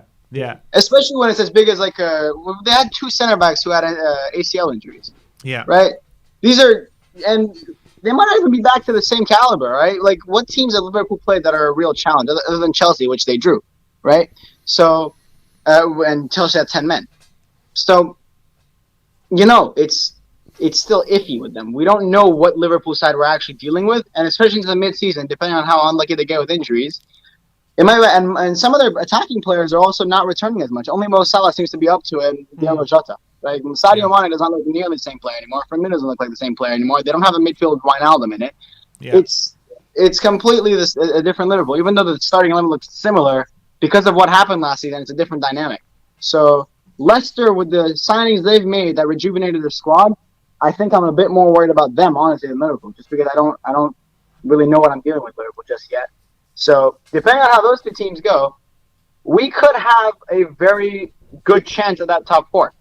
That's really it. I think we also have, we have the Conference League, and but the other two teams have Europa League and Champions League, so they have harder games, more intense games. So we have better fixtures than they do. We have probably similar depth to Leicester and way better depth than Liverpool. So we've got a good shot at it, I'd say. We kept Harry Kane. We have him. We saw we're banging in the goals. We're keeping clean sheets. Who's to say it's not going to happen?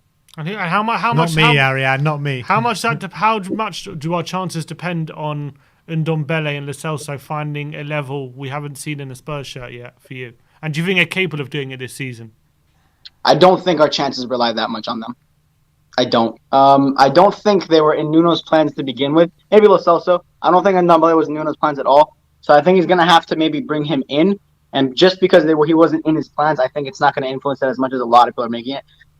Look, he had like a 4-week purple patch last year, so I'm not going to come out here and say, oh, we need him, he's crucial. If he starts turning up, great, but I don't want to make him the key of the season, because right now we've had a midfield without him, and it's been doing fine. Maybe not so much creatively, but defensively we've been fine. And when we have the likes of Harry Kane, Heung-min Son, if Steven Bergwijn gets fit and firing, when we had a game like against Wolves, we can score 1 or 2 a game. It's not about creating chances. We also had a bunch of chances against Watford. Yeah, it was 1-0. But we had about 3 chances to kill the game, and we didn't. Okay, we get Harry Kane fit and firing, get the clinical Kane back, get the Son that always shoots. We get those 2 back. It's going to be much better finishing from us, and we're going to probably score more than 1 or 2 goals every game. So it's not. I'm not worried about our goal scoring. I'm more worried about how we can hold in the midfield, how we can not get dominated, since that's always been our problem. It's never been creativity. It's always been how we always get slapped up in the midfield when in a big game. With Højbjerg, Skip, and Dele Alli so far, that's been great. And if we can just keep that, or maybe we integrate a few more players in and they can keep at that same level, that's all we need. I don't think the creativity of Ndombele is something that's missing or key in our squad. Maybe Lo Celso's shithousing can actually kind of be useful. That's it. All right, Ariane, absolute pleasure to have you on. Ariane. You are the last caller of the day, and we shall speak to you soon, I'm sure. All righty, and I'll be in Liverpool's medical center very soon. Nice one. Van Dijk, watch out. A bit of news.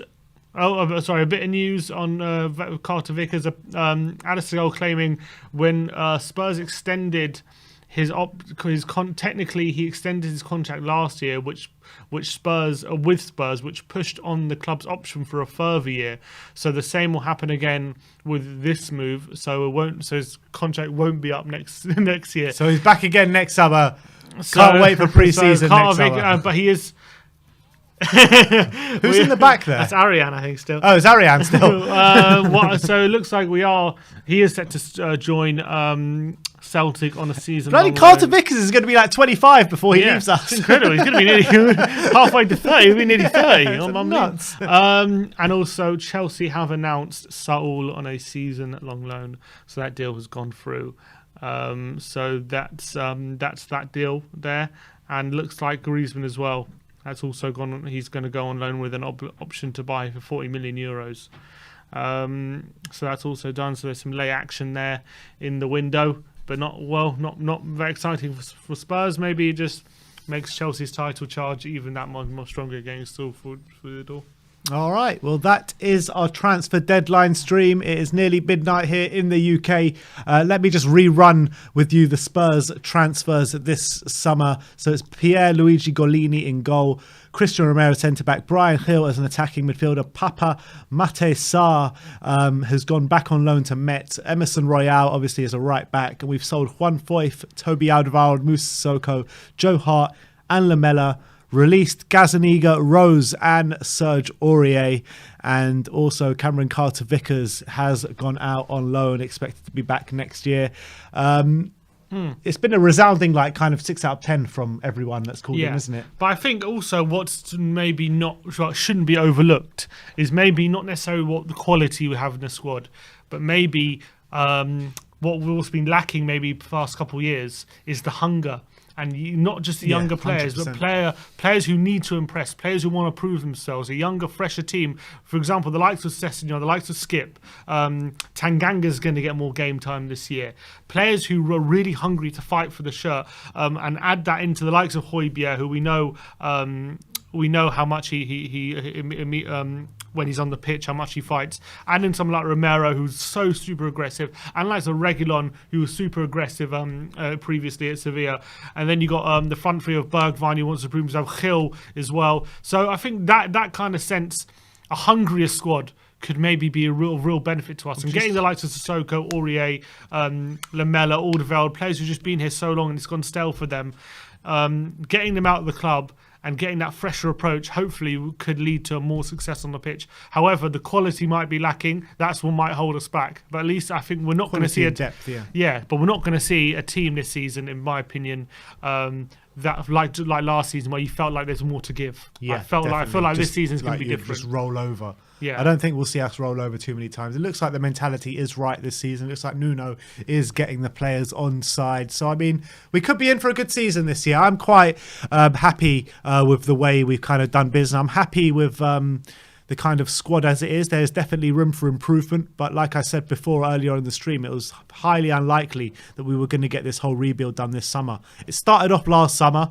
with Højbjerg and Reguilon coming in. It's carried on quite nicely this summer. And I think next summer we can really look to put the final stages of this rebuild together. I get the feeling like last summer where when it happened, you're like, oh, we had a great window. And then as it went on, you're like, actually, it was pretty bad. I have a feeling this summer, we're going to look at it now like, it's okay. That's exactly what I was And thinking I reckon before. in the future, we might think this has actually been a really good window. You know, there was a summer, I can't remember which summer it was. It might have been the summer we signed Modric.